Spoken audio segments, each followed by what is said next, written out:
साथियों नमस्कार। आज से हम लोग शुरू करने वाले हैं 15 मिनट शो। यानी आज से साथियों आपके इस YouTube चैनल पे 15 मिनट के केमिस्ट्री का शो चलेगा, जिसमें आज हम स्टार्ट करने वाले हैं आवर्त सारणी के बारे में। साथियों आज हम आपको बताएंगे कि आवर्त सारणी से संबंधित बिहार के सभी प्रतियोगी परीक्षा में किस स्तर के सवाल पूछे जाते हैं, किस तरीके के सवाल पूछे जाते हैं, उन तमाम बिंदु पर साथियों आज हम लोग चर्चा करेंगे। चलिए तो आइए सबसे पहले हम लोग चर्चा करते हैं इस पीरियडिक टेबल के बारे में कि ये पीरियडिक टेबल क्या है, यानी व्हाट इज पीरियडिक टेबल पर आज हम लोग चर्चा करेंगे। इसके बाद इसके जनक के बारे में हम लोग बात करेंगे, आधुनिक आवर्त सारणी से संबंधित बहुत सारी बातें करेंगे, जिससे संबंधित सवालें आपसे अलग अलग प्रतियोगी परीक्षा में पूछा जाता है। तो चलिए आइए साथियों, ये 15 मिनट का शो है और टू द पॉइंट हम लोग आज इस कक्षा में बात करेंगे। तो अंतिम सेशन तक यानी 15 मिनट तक लगातार आप सभी लोग इस सेशन में जुड़े रहेंगे।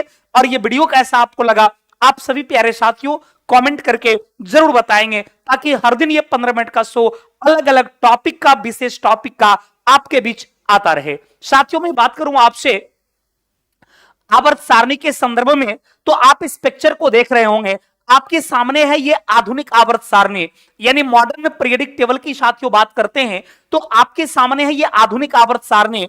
इस आवर्त सारणी में टोटली बात किया जाए तो आपका 1 से स्टार्ट होता है, 1 2 3 इस तरीके से लगातार आपका जो है ये 18 तक होता है। यानी इस तरीका का यदि आप देखेंगे तो इस पीरियडिक टेबल्स में ये परपेंडिकुलर लाइनें, इस तरह की लंबवत कतारें जो है ये साथियों इसकी संख्याएं जो है ये 1 से स्टार्ट होती है और 18 तक है। तो इस तरीके के ये लंबवत कतार जो है इस कतार को साथियों वर्ग कहा जाता है, यानी इस कतार को ग्रुप कहा जाता है। यदि परपेंडिकुलर लाइन की बात करते हैं तो इसे साथियों वर्ग यानी ग्रुप के नाम से जाना जाता है।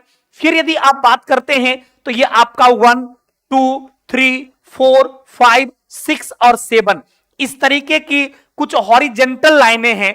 इस तरीका का साथियों जो है कुछ 36 कतारें हैं और ये 36 कतार जो है इसे पीरियड कहा जाता है। यानी साथियों ध्यान रखेंगे इसे आवर्त के नाम से जाना जाता है, यानी इसे साथियों आवर्त बोले तो इसे जो है पीरियड कहा जाता है। तो स्पष्ट है साथियों कि आवर्त सारणी क्या है। तो ये जो परपेंडिकुलर लाइन है और ये जो हॉरिजेंटल रो है, इस दोनों के सम्मिलित स्वरूप को ही आवर्त सारणी कहा जाता है। तो फाइनली आपके दिमाग में ये चला गया साथियों कि आवर्त सारणी क्या है। तो आवर्त और वर्ग के सम्मिलित स्वरूप को ये परपेंडिकुलर रो जो है इसे वर्ग कहा जाता है और ये जो हॉरिजेंटल लाइनें हैं साथियों इसे आवर्त कहा जाता है। तो इस आवर्त और वर्ग के सम्मिलित स्वरूप को आवर्त सारणी कहा जाता है।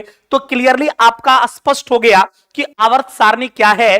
तो आवर्त और वर्ग के सम्मिलित स्वरूप को ध्यान रखेंगे साथियों, आवर्त और वर्ग के साथियों आवर्त और वर्ग के सम्मिलित स्वरूप को, आवर्त और वर्ग के सम्मिलित स्वरूप को आवर्त सारणी कहते हैं। सम्मिलित स्वरूप को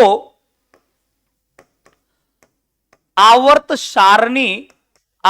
सारणी कहते हैं। साथियों ये क्लियर हो गया कि आवर्त सारणी क्या है। तो स्पष्ट हो गया कि आवर्त सारणी जो है आवर्त और वर्ग का एक सम्मिलित स्वरूप है जिसे आवर्त सारणी कहा जाता है। अब इसमें 1 से लेकर 18 तक ये टोटल जो है परपेंडिकुलर लाइन है। यानी इस आवर्त सारणी में लंबवत कतार की बात किया जाए तो लंबवत कतार की संख्या जो है ये टोटली साथियों आपका 18 है और ये हॉरिजेंटल रो की बात करेंगे तो ये टोटली 7 है। यानी स्पष्ट हो गया यदि वर्गों की कुल संख्या की बात करेंगे तो वर्गों की कुल संख्या जो है ये 18 है और यदि आवर्त की कुल संख्या की बात करेंगे साथियों तो आवर्त की कुल संख्या 7 है। किसमें साथियों? तो मॉडर्न पीरियडिक टेबल में। यदि आपसे मॉडर्न पीरियडिक टेबल के बारे में पूछता है कि आधुनिक आवर्त सारणी में वर्गों की कुल संख्या कितनी है तो साथियों ध्यान रखेंगे आवर्त सारणी में, आधुनिक आवर्त सारणी में वर्गों की कुल संख्या 18 और आवर्त की कुल संख्या 7 है। और इस मॉडर्न पीरियडिक टेबल को बनाया किसने था? तो नाम याद रखेंगे साथियों, इसे मोसले नाम के वैज्ञानिक ने बनाया था, इसलिए मोसले को आधुनिक आवर्त सारणी का जनक माना जाता है। यदि मॉडर्न पीरियोडिक टेबल के एमपीटी के फादर की बात करते हैं, आधुनिक आवर्त सारणी के जनक की साथियों बात करते हैं, तो बिल्कुल याद रखना आधुनिक आवर्त सारणी का पिता जो है यह मोसले को कहा जाता है। कई बार साथियों यहां से संबंधित सवालें आपसे एग्जाम में पूछी गई है कि आधुनिक आवर्त सारणी का पिता किसे माना जाता है, तो मोसले को माना जाता है। आधुनिक आवर्त सारणी में वर्गों की संख्या कितनी है, तो 18 है। आवर्त की संख्या कितनी है, तो 7 है। आवर्त सारणी है क्या, तो वर्ग और आवर्त के सम्मिलित स्वरूप को आवर्त सारणी कहा जाता है। फिर यदि साथियों बात किया जाए आवर्त सारणी के प्रारंभिक इतिहास के बारे में, तो ध्यान रखना है कि इस आवर्त सारणी को बनाने की शुरुआत किसने किया था, तो ध्यान रखेंगे इस प्रारंभिक इतिहास में सबसे पहले नाम आता है डोबेराइनर साहब का। ध्यान रखेंगे साथियों, ये जो आपके डोबेराइनर साहब हैं, ये डोबेराइनर साहब ने आवर्त सारणी को सबसे पहली बार बनाया और इन्होंने जो नियम दिया था, इस नियम को त्रिक नियम के नाम से जाना जाता है।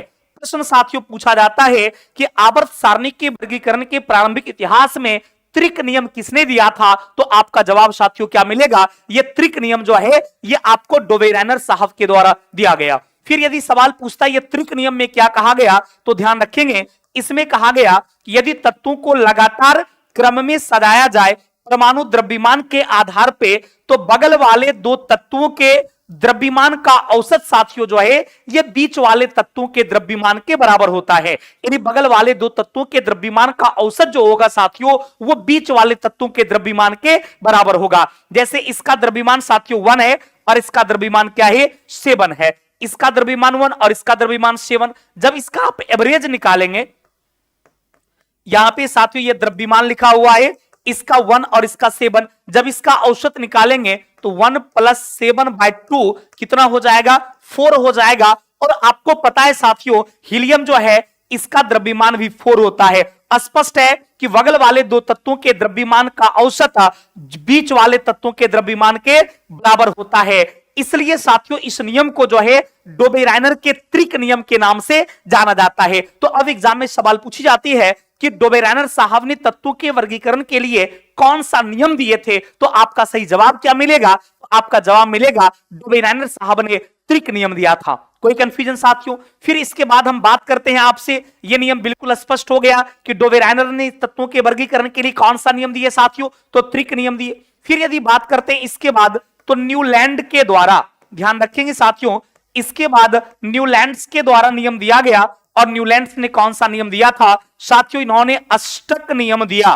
कौन सा नियम दिया साथियों, एग्जाम में सवाल पूछा जाता है कि तत्वों के वर्गीकरण के लिए अष्टक नियम किसके द्वारा दिया गया, तो न्यूलैंड के द्वारा दिया गया। और इन्होंने इस अष्टक नियम में कहा था कि इस तत्वों को यदि परमाणु द्रव्यमान के आधार पर सजाया जाएगा तो प्रथम वर्ग के तत्वों का गुण जो है वो 8वें वर्ग के तत्वों के गुण से मिलेगा।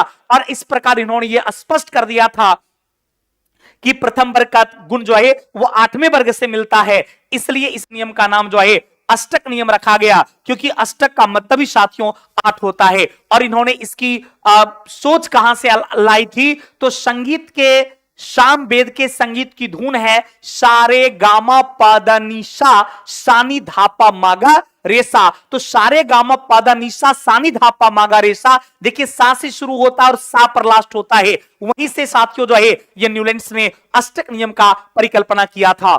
इसके बाद साथियों आपका जो है मेंडलीफ साहब आए थे। और ये जो आपके मेंडलीफ साहब साथियों थे, इन्होंने जो नियम दिया था, ध्यान रखेंगे, इन्होंने परमाणु द्रव्यमान के आधार पर, साथियों इन्होंने परमाणु द्रव्यमान बोला गया तो परमाणु द्रव्यमान यानी एटॉमिक मास के आधार पे इन्होंने आवर्त सारणी बनाया। और मेंडलीफ के द्वारा परमाणु द्रव्यमान के आधार पर, ध्यान रखेंगे साथियों, परमाणु द्रव्यमान के आधार पर आवर्त सारणी बनाया गया। और कई बार प्रश्न पूछा गया है कि मेंडलीफ के आवर्त सारणी का बेस क्या था, मेंडलीफ के आवर्त सारणी का आधार क्या था, तो साथियों ध्यान रखेंगे मेंडलीफ के आवर्त सारणी का आधार जो है यह एटॉमिक मास था। याद रखेंगे इन्होंने परमाणु द्रव्यमान के आधार पर आवर्त सारणी बनाया। और सवाल पूछा जाता है कि मेंडलीफ का जो आवर्त सारणी है, मेंडलीफ के आवर्त सारणी में, ध्यान रखेंगे साथियों, फिर सवाल पूछा जाता है कि मेंडलीफ की आवर्त सारणी में वर्गों की संख्या कितनी थी, तो याद रखेंगे इसमें वर्गों की संख्या 9 थी, और यदि आवर्त की बात किया जाए तो आवर्त की संख्या 7 थी। कई बार यह प्रश्न पूछा गया है कि मेंडलीव के आवर्त सारणी का आधार क्या था, तो परमाणु द्रव्यमान था, एटॉमिक मास था। इनके आवर्त सारणी में वर्गों की संख्या 9 थी और आवर्त की संख्या 7 थी। यानी इस 9 वर्ग और 7 आवर्त में उस समय तक के ज्ञात तत्वों को व्यवस्थित किया गया था। जबकि मैंने आपको अभी बताया था कि यदि मॉडर्न पीरियडिक टेबल की बात किया जाए, आधुनिक आवर्त सारणी की बात किया जाए, तो इसमें वर्गों की संख्या 18 और आवर्त की संख्या कितनी, 7 है। यह आपके आधुनिक आवर्त सारणी की बात करेगा तब, यानी मोसले के आवर्त सारणी का बात करेगा तब। लेकिन मेंडलीव की बात किया जाएगा तो मेंडलीव के आवर्त सारणी में वर्गों की संख्या 9 और आवर्त की संख्या 7 थी। यानी उस 9 वर्ग और 7 आवर्त में उस समय तक के ज्ञात सभी तत्वों को व्यवस्थित किया गया था।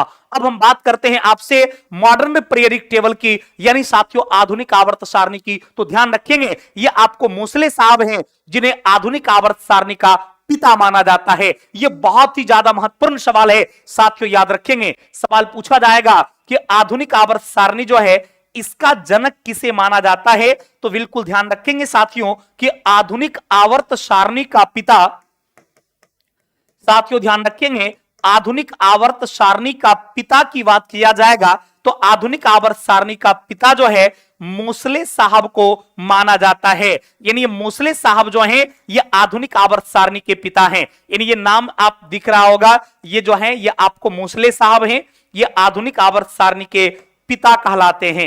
ये साथियों मोसले साहब हैं और ये मोसले साहब जो हैं ये आधुनिक आवर्त सारणी के कौन हैं, ये मोसले साहब साथियों आधुनिक आवर्त सारणी के पिता हैं। और इन्होंने जो आवर्त सारणी बनाया था, इनके आवर्त सारणी में वर्गों की बात किया जाए तो इन्हीं के आवर्त सारणी में वर्गों की कुल संख्या जो है ये आपको कितनी थी, तो इनके आवर्त सारणी में वर्गों की कुल संख्या 18, और यदि आवर्त की बात किया जाए साथियों तो आवर्त की कुल संख्या जो है 7 थी। यानी उस 18 वर्ग और 7 आवर्त में अब तक जितने भी तत्व को ज्ञात किया गया है उन सभी तत्वों को साथियों व्यवस्थित करने का प्रयास किया गया। इतना ही नहीं साथियों, सवाल पूछा जाता है कि आपका जो मॉडर्न पीरियडिक टेबल है एमपीटी का आधार क्या था, यानी आधुनिक आवर्त सारणी किस बेस पर तैयार किया गया था, तो याद रखेंगे आधुनिक आवर्त सारणी जो है परमाणु संख्या पर आधारित था।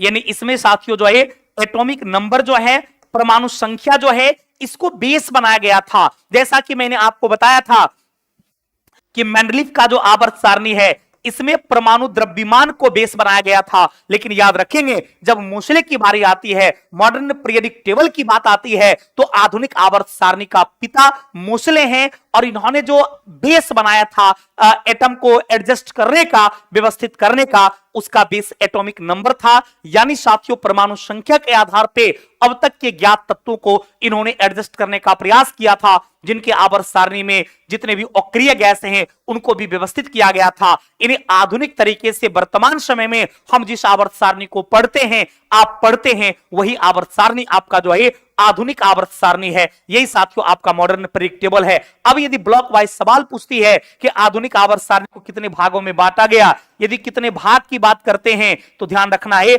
आवर्त सारणी जो है इसको 4 भागों में बांटा गया। S block, P block, D block और एफ ब्लॉक, इस 4 भागों में साथियों जो है आधुनिक आवर्त सारणी को विभाजित किया गया है। अब वो ब्लॉक कौन कौन सा है, तो बिल्कुल यहां पर ध्यान देंगे। यदि मैं आधुनिक आवर्त सारणी के वर्गीकरण की बात करते हैं तो साथियों बिल्कुल याद रखिएगा कि आधुनिक आवर्त सारणी में आपका 1 और 2 ग्रुप जो है इसको एस ब्लॉक कहा जाता है। 3 से लेकर यहां तक साथियों 12 तक जो है ये आपको डी ब्लॉक कहलाता है। ध्यान रखेंगे ये आपको साथियों जो है डी ब्लॉक कहलाता है।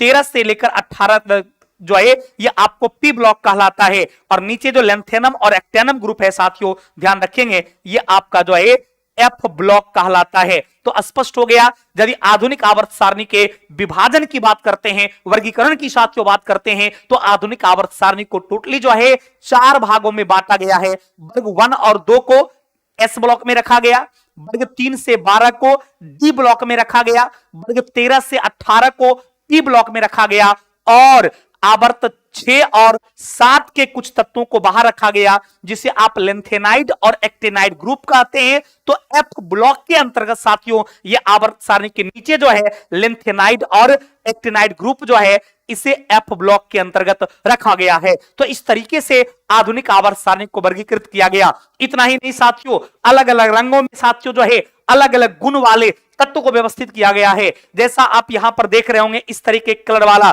इसको अल्कली मेटल कहा जाता है। यानी ये जो है ये साथियों आपका जो है क्षारीय धातु कहलाता है। ये साथियों आपका जो है क्षारीय मृदा धातु है। ध्यान रखेंगे साथियों, ये आपका दूसरा जो वर्ग है ये क्षारीय मृदा धातु है। फिर यदि हम यहां से यहां तक के तत्व की बात करते हैं तो बिल्कुल ध्यान रखिएगा, ये आपका संक्रमण धातु कहलाता है। ध्यान रखेंगे साथियों, इसको संक्रमण धातु कहा जाता है। फिर यदि बात किया जाता है इस ग्रुप के बारे में, जो यहां पर आपको दिख रहा है इस ग्रुप के बारे में, इसको कहा जाता है पुअर मेटल। इसको साथियों ध्यान रखेंगे, इसको पुअर मेटल कहा जाता है। यानी इसको काफी एलिमेंट्स तो है, ये धातु तो है, मेटल तो है, लेकिन सबसे कमजोर मेटल की श्रेणी में आता है। फिर वर्ग 18 की बात करते हैं तो इसे साथियों अक्रिय गैस के नाम से जाना जाता है। वर्ग 18 को अक्रिय गैस कहा जाता है। वर्ग 17 की बात करेंगे साथियों तो वर्ग 17 जो है इसको हैलोजन के नाम से जाना जाता है। इसे साथियों जो है हैलोजन ग्रुप के नाम से जाना जाता है। तो अलग अलग वर्गों के साथियों अलग अलग उपनाम हैं। तो इस तरीके के सवालें आपसे पूछी जाती है। चलिए इस 15 मिनट के शो में आपको मैंने आवर्त सारणी के संबंधित बहुत सारी बातें बताई। फिर अगले क्लास में यानी कल आपसे मेरी मुलाकात होगी और इस टॉपिक्स को हम आगे की ओर बढ़ाएंगे। कल हम आपको वर्ग और आवर्त की विशेषता पर चर्चा करेंगे। साथियों इस तरीके के 15 मिनट शो देखने के लिए आप हर दिन जरूर जो है इस शो को देखिए। हम केमिस्ट्री के तमाम टॉपिक को चर्चा करेंगे कम समय में मैक्सिमम चीज बताने का। थैंक यू वेरी मच, बहुत बहुत धन्यवाद।